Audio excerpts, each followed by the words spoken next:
Hello दोस्तों, आज के लेक्चर में सभी का स्वागत है। और दोस्तों मेरी तरफ से सभी को नमस्कार। और दोस्तों आज हम पढ़ेंगे हमारा संविधान की मांग कैसे हुई, आखिर में हमारा संविधान कैसे बना, पहले क्या करना पड़ा दोस्तों।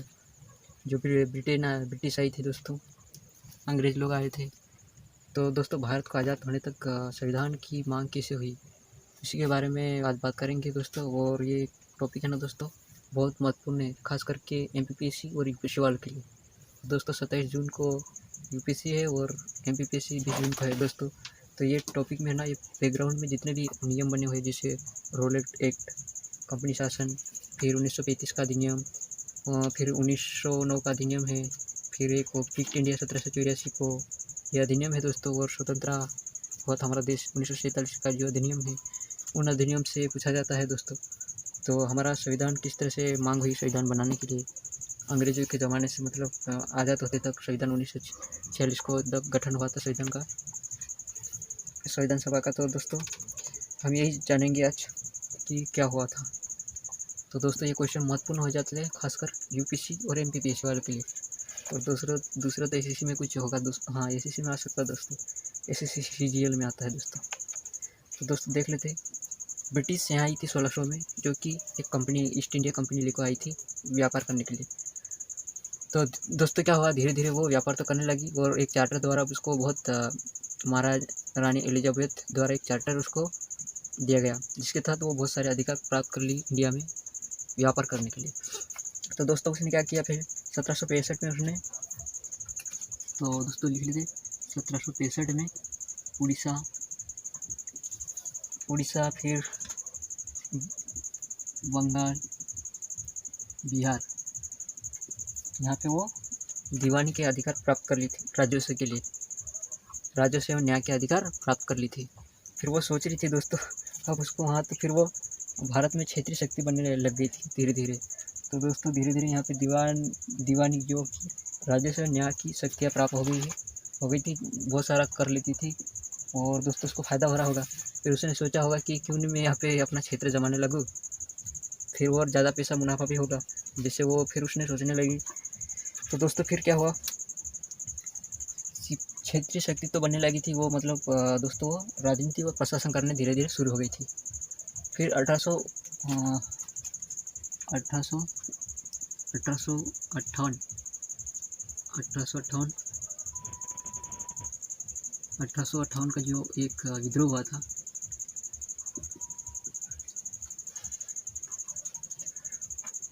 विद्रोह हुआ था, सिपाही का। तो सिपाही विद्रोह हुआ था, सिपाही विद्रोह हुआ था। फिर उसके परिणाम क्या हुआ दोस्तों, ब्रिटिश सरकार फिर क्या कर ली, भारत का जो प्रशासन है वो अपने हाथ में ले ली, तो जिम्मेदारी अपने हाथ में ले ली ब्रिटिश सरकार। और ये सिलसिला जब तक चलता रहा दोस्तों, विद्रोह हो गया, फिर वो सोचने लगी कि अब कठिन है काम करना यहाँ पे। फिर उसने डायरेक्ट से मतलब ले लिया अपने इंडिया का शासन चलाने के लिए। तो ये कब तक चलता रहा दोस्तों, तो ये अपने यहाँ चलता रहा दोस्तों। सच में कहा जाए तो अपना भारत तो 15 अगस्त को मतलब आज़ाद हुआ, तो पर वो जून में निकल गए थे दोस्तों, जून में छूट गए थे, यहाँ से छोड़ के चले जाने का वादा भी किया था जून 1947 को। तो यह सिलसिला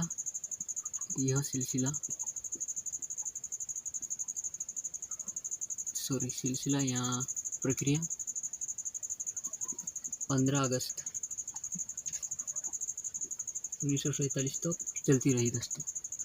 ब्रिटिश ने बहुत सारे मतलब अधिनियम बनाए, ब्रिटिश सरकार फिर वहाँ से बैठ के कंपनी को भी कंट्रोल किया, उनको कुछ अधिकार दिया, फिर उसको राजनीति से मतलब बाहर निकाल दिया, कहीं वो कंपनी को व्यापार नहीं करने दिया, फिर ऐसा चलता रहा दोस्तों। तो यहाँ तक तो ब्रिटिश का शासन था। फिर उसके बाद हमने आज़ाद करवा लिया हमारे भारत को, फिर हमने शासन किया दोस्तों। तो दोस्तों पहले देखते हैं कि मैंने बता दिया था संविधान बनाने की ये कल्पना किसने की थी, एम एन राय, जो कि साम्यवादी दल के राजनेता थे, 1934 में उठाया था। तो दोस्तों ये तो देख लिए, और अब अधिनियम पढ़ेंगे हम। फिर उसने संविधान को लाने के लिए 1946 में संविधान सभा का गठन किया। तो दोस्तों 1935 में एम एन राय, जो कि साम्यवादी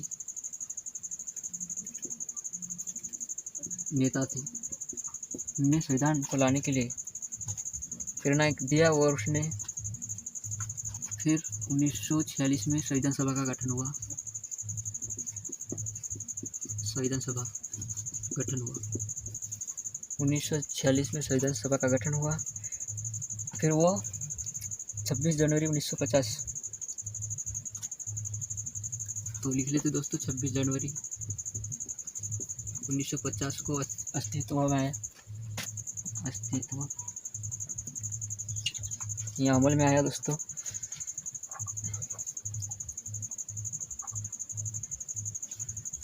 तो दोस्तों यहाँ पे तो इतने में आया। फिर उसने जो भी हमारे राजनीति और संविधान की जो एक विशेषता थी वो ब्रिटिश शासन ग्रहण कर ली थी।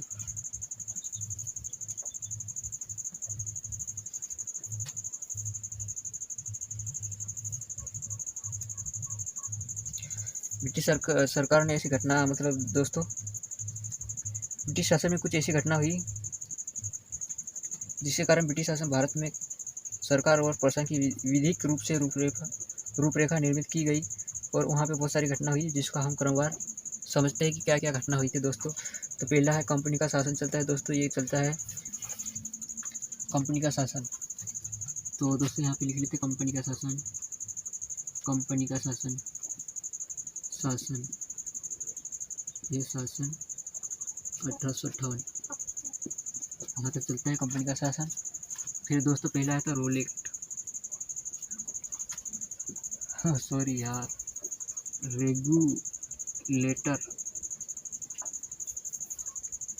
Regulating act 1773। तो दोस्तों इसने संवैधानिक महत्व दिया और इसने कंपनी का शासन। तो दोस्तों इसने क्या किया, कंपनी के जो कार्य है, कंपनी के कार्य सीमित एवं नियंत्रित कर दिया दोस्तों। कंपनी के जो कार्य है उनको सीमित व नियंत्रित कर दिया, नियंत्रण में रखा। और ये ब्रिटिश शासन द्वारा पहला कदम था। तो ये ब्रिटिश शासन द्वारा पहला कदम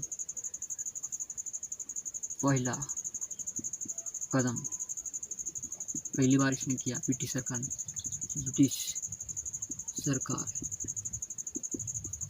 तो पहली बार ब्रिटिश सरकार ने ऐसा करा। फिर उसने क्या किया दोस्तों, फिर इसके द्वारा ही कंपनी के जो प्रशासन है राजनीति को मान्यता मिली। तो कंपनी का प्रशासन कार्य राजनीति प्रशासन और राजनीति को मान्यता दी। तो दोस्तों यहाँ लिख लेता हूँ राजनीतिक एवं प्रशासन मान्यता मिली,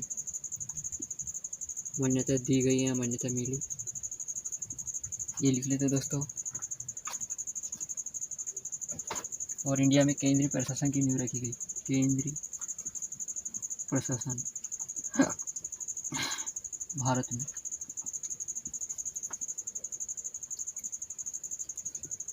रखी गई। और दोस्तों मैं इसी तरह से पढ़ाऊँगा क्योंकि पूरा नहीं लिखूँगा, जो बोल रहा हूँ सुन लेना अच्छे से। और इसी तरह से हम देखते फिर इस अधिनियम की विशेषता का क्या हुई, विशेषता क्या है दोस्तों इसका।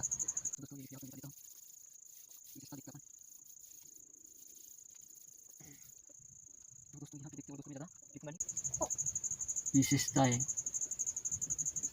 किसकी दोस्तों, ये रेगुलेटिंग एक्ट 1773 जो कि कंपनी का शासन चल रहा था दोस्तों। तो इस अधिनियम ने क्या करा, बंगाल के गवर्नर को बंगाल का गवर्नर जनरल पद का नाम दिया। बंगाल का गवर्नर के पद के लिए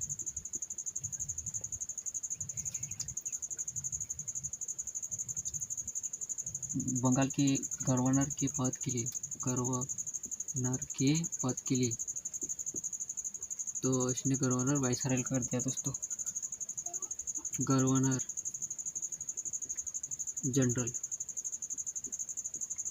वायसराय 1947 में जो इंडिया आज़ाद हुआ था तब हुआ था दोस्तों, 47-33 के तहत।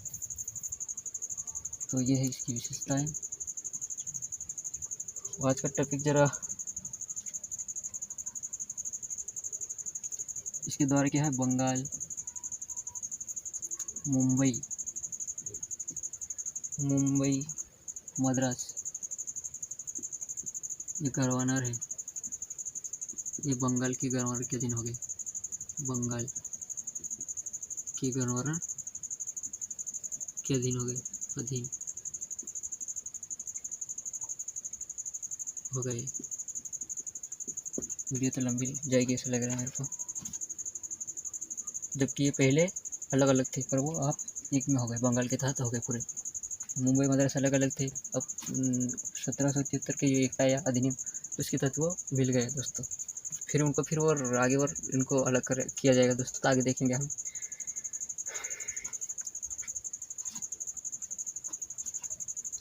और इस अधिनियम के तहत कलकत्ता में 1774 में एक नया न्यायालय की स्थापना हुई, उच्चतम न्यायालय, जिसमें एक मुख्य न्यायाधीश और एवं अन्य तीन न्यायाधीश होते हैं दोस्तों, 3 न्यायाधीश होते हैं। पुरानी लिखने से ज़्यादा समय लगेगा दोस्तों, पर क्या करूँ। तो दोस्तों इसमें क्या किया गया, जो कंपनी के कर्मचारी है, तो दोस्तों मैं लिख देता हूँ, कंपनी के लेबर कर्मचारी, इनको क्या था दोस्तों, इनको था निजी व्यापार करते थे, निजी व्यापार का अधिकार था, व्यापार करते थे। पर भारत के जो कर्मचारी थे, भारत के कर्मचारी, इनको निजी व्यापार जो कुछ गिफ्ट देते थे, गिफ्ट, उपहार, रिश्वत बंद कर दिया था दोस्तों, यहाँ प्रतिबंध लगा दिया था। तो दोस्तों ये देख लेना।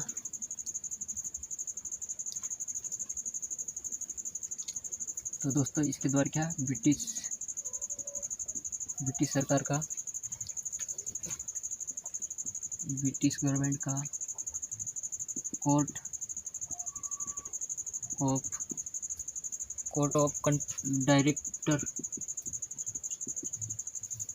ऑफ डायरेक्टर माध्यम से कंपनी का शासन नियंत्रित कर दिया गया दोस्तों। नियंत्रण हो गया यानी सशक्त हो गया था। और ये सब पहली जानकारी इसने दी, 1773 का एक्ट। और दोस्तों और आगे आएगा 1784 एक्ट है, अधिनियम, इसको बोलते हैं दोस्तों पिट्स इंडिया एक्ट। तो दोस्तों इसको देख लेते, पिट्स इंडिया एक्ट क्या है दोस्तों, ये देख लेते। तो दोस्तों इसने क्या किया, पिट्स इंडिया एक्ट 1773 का जो अधिनियम आया था, उस अधिनियम में क्या कमी रही थी, उसको सुधारने के लिए 1784 में ये एक्ट बनाया गया। पिट्स इंडिया एक्ट 1784 के नाम से जाना जाता है दोस्तों। तो दोस्तों ब्रिटिश संसद ने इस अधिनियम को 1781 में पारित किया तथा इसको एक्ट ऑफ सेटलमेंट एक्ट के नाम से जाना जाता, एक्ट ऑफ सेटलमेंट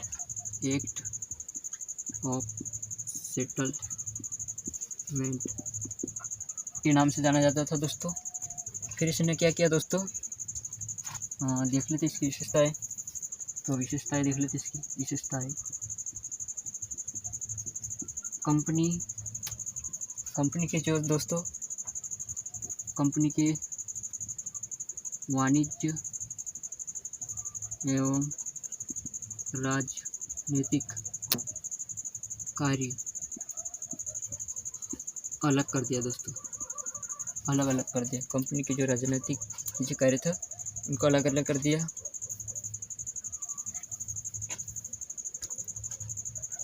और इसने निदेशक मंडल होता है दोस्तों, निदेशक मंडल को व्यापारिक मामले सौंप दिए, मामले दे दिए गए, सौंप दिए। लेकिन बट राजनीतिक जो मामले हैं, व्यापार के जो कार्य थे दोस्तों, ये इसको निदेशक मंडल संभाल रहा था। और राजनीतिक कार्य कौन संभाल रहा था? राजनीतिक मामलों की प्रबंध, राजनीतिक मामलों के जो प्रबंध या कार्य थे वो करता था नियंत्रण बोर्ड या कंट्रोल बोर्ड बोल सकते हैं। नियंत्रण बोर्ड संभाल रहा था। इसी प्रकार इसमें 2 शासन लागू किया। तो दोस्तों इसी प्रकार यहाँ पे 2 शासन लागू कर दिया गया दोस्तों। तो दोस्तों हम बात कर रहे थे कंपनी शासन, 2 शासन सरकार कब लागू हुई थी? 1784 का जो एक्ट आया था, पिक्ट इंडिया एक्ट के तहत। तो दोस्तों ये विशेषता पढ़ रहे हम।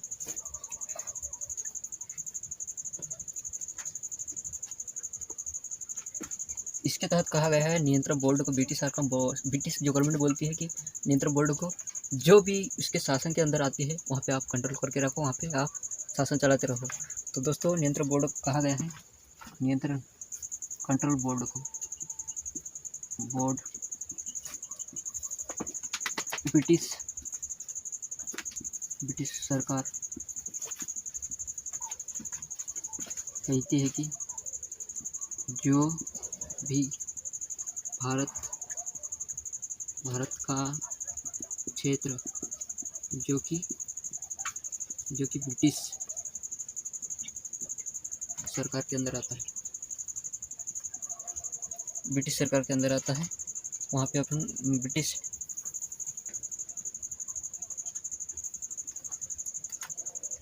के अंदर आता है, तो वहाँ के नागरिक सैन्य शासन या सैन्य की जो गतिविधियाँ, सैन्य सरकार या राजस्व गतिविधियाँ है उनको संभाले। फिर किसको बोलते हैं? कंट्रोल बोर्ड को। मामले है उनको संभाले या नियंत्रित करके रखे या शासन चलाए, तो ये बोलते हैं दोस्तों। तो दोस्तों ये अधिनियम महत्वपूर्ण अधिनियम है कि इसने कंपनी के जो भी क्षेत्र थे वो ब्रिटिश क्षेत्र कहलाए पहली बार। और इसने ब्रिटिश सरकार भारत के जो भी कंपनी के कार्य प्रशासन था उन पर पूरा अधिकार हो गया ब्रिटिश सरकार का। पहले कंपनी चला रही थी, उसके बाद आई 1784 में आ गई ब्रिटिश सरकार। उसने एक एक्ट निकाला 1781 में, तो उसको संविधान द्वारा संशोधित करके मान्यता दे दी और उसको लागू किया 1784 में पिक्ट इंडिया के नाम से। फिर वो कंपनी को हटा दी और उसने अपने अंदर कर लिया पूरा शासन भारत का। तो दोस्तों आप और पढ़ते हैं आगे, और दोस्तों हम पूरा कंप्लीट करेंगे जितने भी अधिनियम है उनको पूरा कंप्लीट करेंगे दोस्तों। जरा बोर्ड को बनाएंगे क्योंकि यहाँ पे लंच का अच्छा से दोस्तों एक वीडियो कंप्लीट तो हो पाएगा कि नहीं हो पाएगा। तो दोस्तों कितने बजे बाकी तो देखिए 1783 प्रोजेक्ट हो गया था। दोस्तों हम करेंगे 1733 अधिनियम या रूल या एक्ट केंद्रीकरण की दिशा में था ये दोस्तों, केंद्रीकरण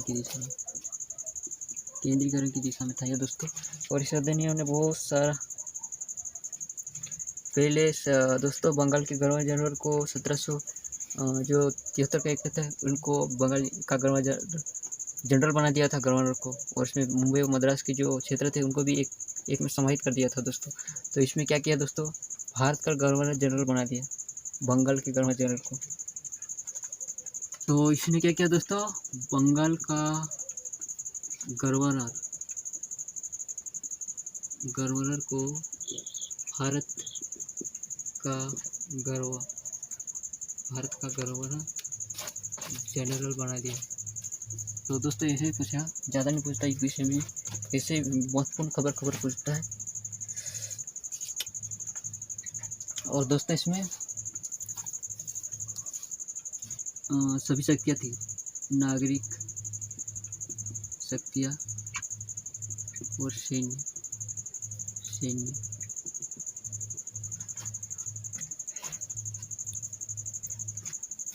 ये दिया गया था, इस गवर्नर जनरल को दिया गया था। तो दोस्तों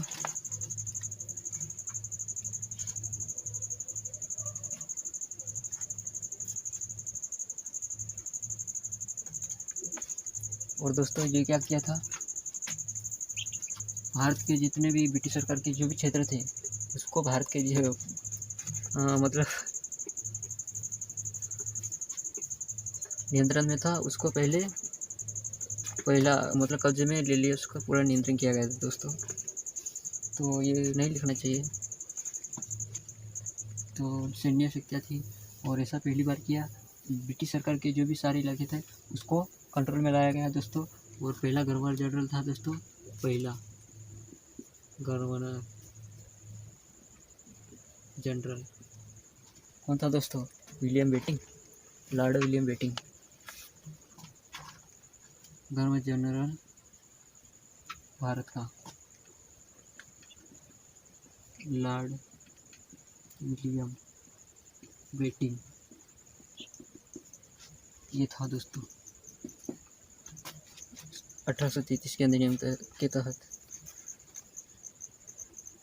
मद्रास मुंबई के जो विधेयक थी, तो दोस्तों लिखते मद्रास मुंबई विधा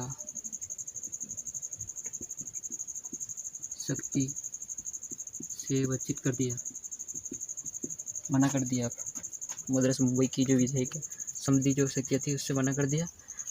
अब वो भारत के पूरे गवर्नर जनरल के पास चले जाएगी दोस्तों।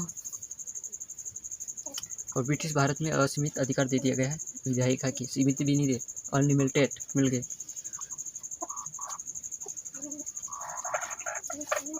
और इसको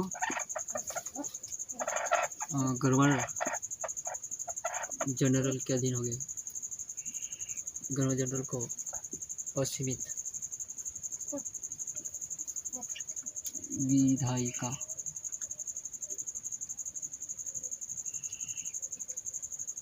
विधायिका लिखा दोस्तों, पर ये गलत लिखा हुआ है, दे दिया गया। और इसको नियामक कानून कहा गया है। तो यूपीएससी में पूछा गया दोस्तों, कौन से कानून को नियामक कानून कहा जाता है, तो दोस्तों 1833 को कहा जाता है दोस्तों। इसी तरह से आप पढ़ लेना। और दोस्तों कंपनी की जो भी व्यापार कर रही थी उन गतिविधियों को कंपनी की व्यापारिक कार्य के कंपनी लिखते हैं, कंपनी व्यापारिक कार्य समाप्त, व्यापारिक कार्य समाप्त। कंपनी जो व्यापार कर रही थी पहले उसको समाप्त कर दिया और वह विशुद्ध रूप से प्रशासनिक निकाय बन गई। तो विशुद्ध प्रशासनिक निकाय बन गई, मतलब वो शुद्ध नहीं, अशुद्ध प्रशासन वाली निकाय है जिसको मान्यता नहीं गई है, मान्यता दी नहीं गई दोस्तों, ऐसा कहने का मतलब है दोस्तों। अब यहाँ पे ब्रिटिश के अंदर हो गया पूरा क्षेत्र इंडिया का, वही चला रहा है, कंपनी अब नहीं चला रही दोस्तों। और इसने क्या कहा दोस्तों, सिविल सेवा के लिए खुली कंपटीशन या प्रतियोगिता का आयोजन किया था दोस्तों। आयोजन प्रयास पर कोर्ट पर क्या हुआ दोस्तों, कोर्ट ऑफ। तो दोस्तों हम बात कर रहे थे 1833 में सिविल सेवा के लिए खुली प्रतियोगिता परीक्षा के लिए आयोजन किया गया था, प्रयास भी किया गया था, और कोर्ट ऑफ डायरेक्ट के विरोध के कारण ये असफल हो गया दोस्तों। तो ये था 1833 का अधिनियम। तो दोस्तों अब पढ़ते हैं फिर आगे। 1800 यहाँ पे नीचे हो जाएगा ज़रा, इसे लिखने में बनेगा नहीं, तो इसको मिटा देते हैं। और पकड़े तो करना पड़ेगा दोस्तों, इसे लगेगा मेरे को।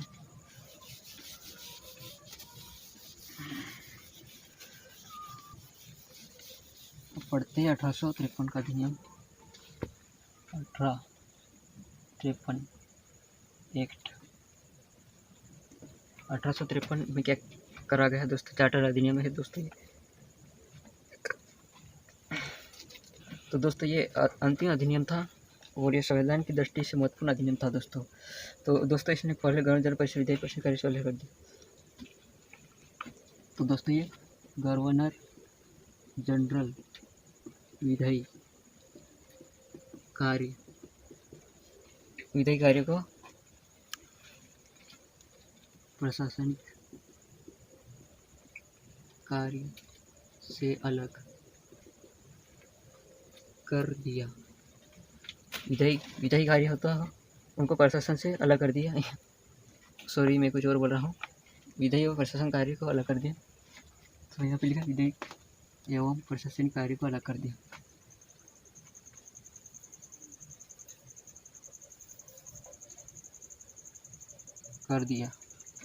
विधायी एवं प्रशासनिक कार्य को अलग कर दिया। उसमें और नए 6 परिषद जुड़े गए। गवर्नर जनरल के लिए नई विधान परिषद का गठन किया, जिसको केंद्रीय विधान परिषद कहा गया। और ये परिषद छोटी परिषद की तरह कार्य करती, विधान परिषद की तरह कार्य करती थी।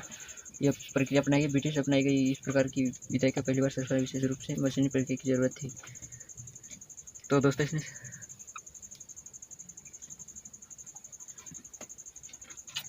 और दोस्तों ये सिविल सेवा की जो परीक्षा होती है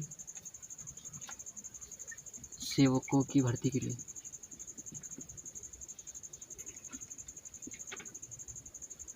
खुली प्रतियोगिता का आयोजन किया। खुली प्रतियोगिता का आयोजन किया और व्यवस्था तो चालू रही। और दोस्तों ये भारत के लिए भी खोल दी।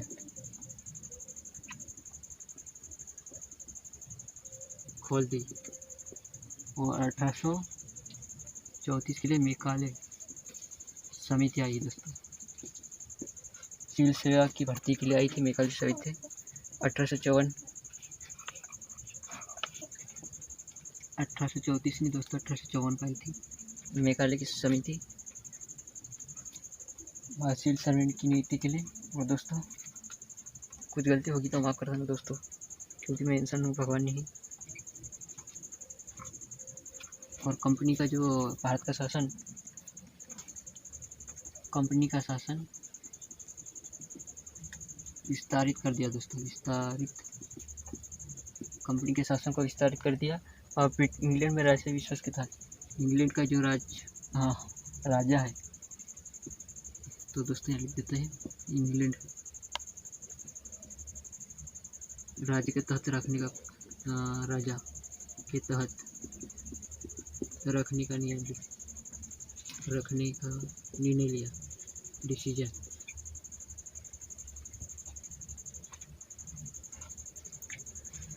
और दोस्तों इसी तरह से इसने भी संसद द्वारा कंपनी के शासन को फिर समाप्त कर दिया।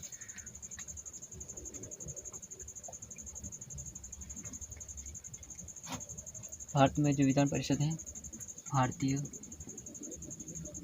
केंद्रीय विधान परिषद,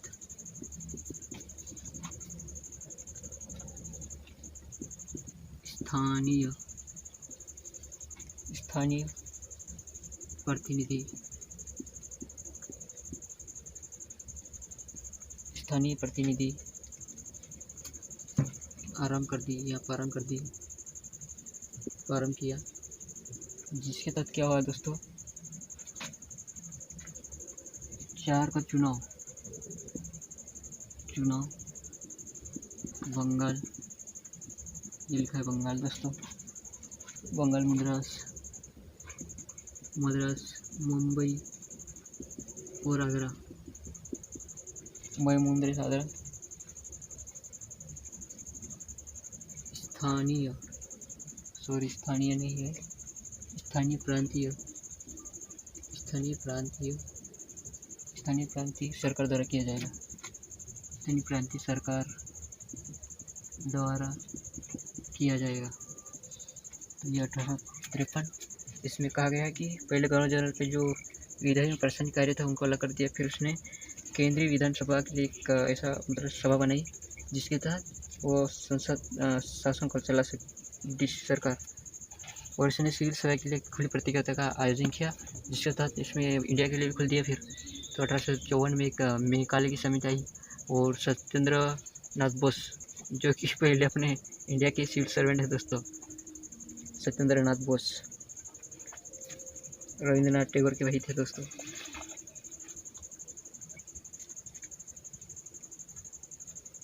सत्येंद्र नाथ बोस नहीं बोलते, सत्येंद्र नाथ टैगोर दोस्तों आया था। फिर आज का शासन 1858 से 47 तक चलेगा, 1947 तक दोस्तों। तो जब तक वीडियो को स्किप करता हूँ,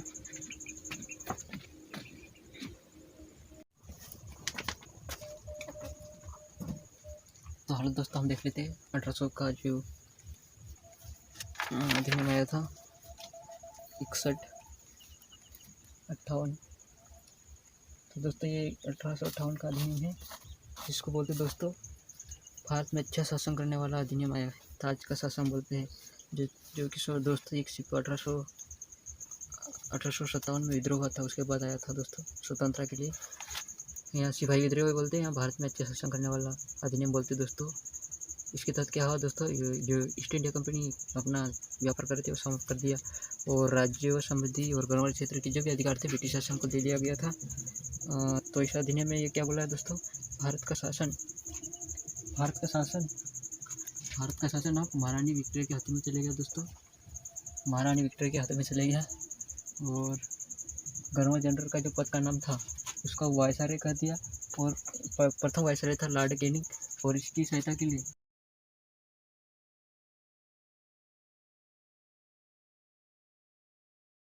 नियंत्रण बोर्ड और निर्देशक बोर्ड इसको समाप्त कर दिया, और द्वैध शासन चल रहा था दोस्तों। 1764 पिक्ट इंडिया एक्ट में उनको समाप्त कर दिया है। कब? 1858 में दोस्तों, उनको समाप्त कर दिया भारत में, और नए पद राज्य सचिव का मतलब नियुक्त किया गया है दोस्तों। तो इसकी सहायता के लिए एक सलाहकार समिति का नियंत्रण मतलब उसको लागू किया गया है दोस्तों। तो ये 15 सदस्य होते हैं दोस्तों सचिव की सहायता के लिए, और एक सलाहकार समिति थी दोस्तों, और इसका अध्यक्ष भारत का सचिव होता था दोस्तों।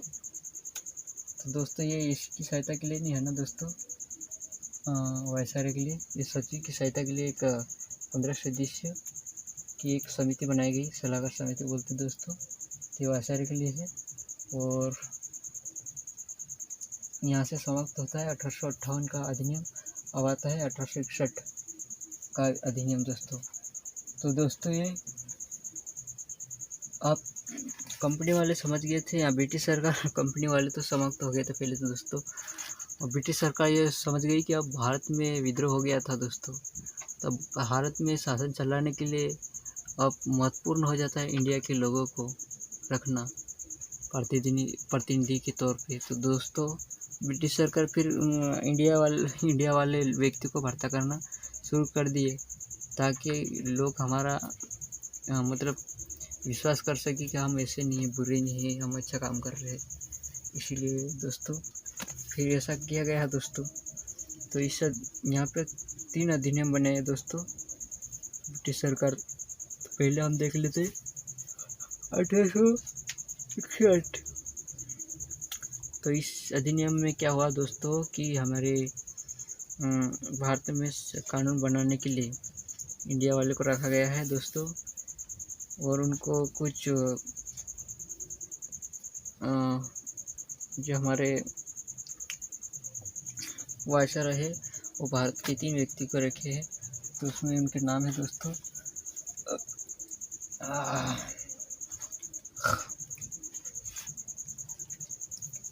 इनके नाम है दोस्तों, इनको रखा गया था 1862 को। और दोस्तों भारत के राजा, बनारस के राजा, भारत के नहीं भारत के बनारस के राजा दोस्तों, और पटियाला के महाराजा और सर दीन राव पर ये विधान परिषद में चुने गए दोस्तों। विधान परिषद में चुने गए दोस्तों। और मुंबई और मद्रास की जो विधायी शक्ति थी उनको वापस दे दिया गया और विकेंद्रीकरण की प्रक्रिया शुरू हो गई दोस्तों। और 1773 की जो एक्ट था उनको उलट दिया गया है, केंद्रीकरण की दिशा में था दोस्तों। फिर 1833 के अधिनियम के तहत चल रही है दोस्तों। तो दोस्तों हम देखते हैं इस तरह से पढ़ा होता है।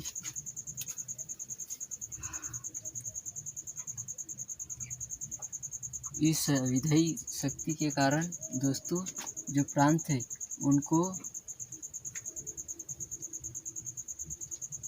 आंतरिक स्वतंत्रता मिल गई दोस्तों। प्रांत को आंतरिक स्वतंत्रता मिल गई। और बंगाल, उत्तर पश्चिम सीमा प्रांत में एवं पंजाब में विधान परिषद का गठन हुआ दोस्तों 1862, 1866, 1897 में विधान परिषद का गठन हुआ। वायसराय को ये शक्ति दी कि वो परिषद में कार्य, नियम, आदेश बनाने की शक्ति दे दी गई है। और वायसराय को आपातकाल को लागू करने के लिए बिना जो काउंसिल होती ना उनके उसकी सम्मति के बिना वो लागू कर देता था दोस्तों। ऐसी वायसराय को शक्ति दी गई है। और दोस्तों ये 6 महीने तक की अवधि होती थी दोस्तों। तो दोस्तों आज का लेक्चर इतना ही, और अगला पार्ट कंप्लीट करेंगे 1892 का अधिनियम, और 1909 और 1909 के बाद 1919, फिर 1935, फिर 1947 ये अधिनियम कल कंप्लीट करेंगे। आज इतना ही दोस्तों।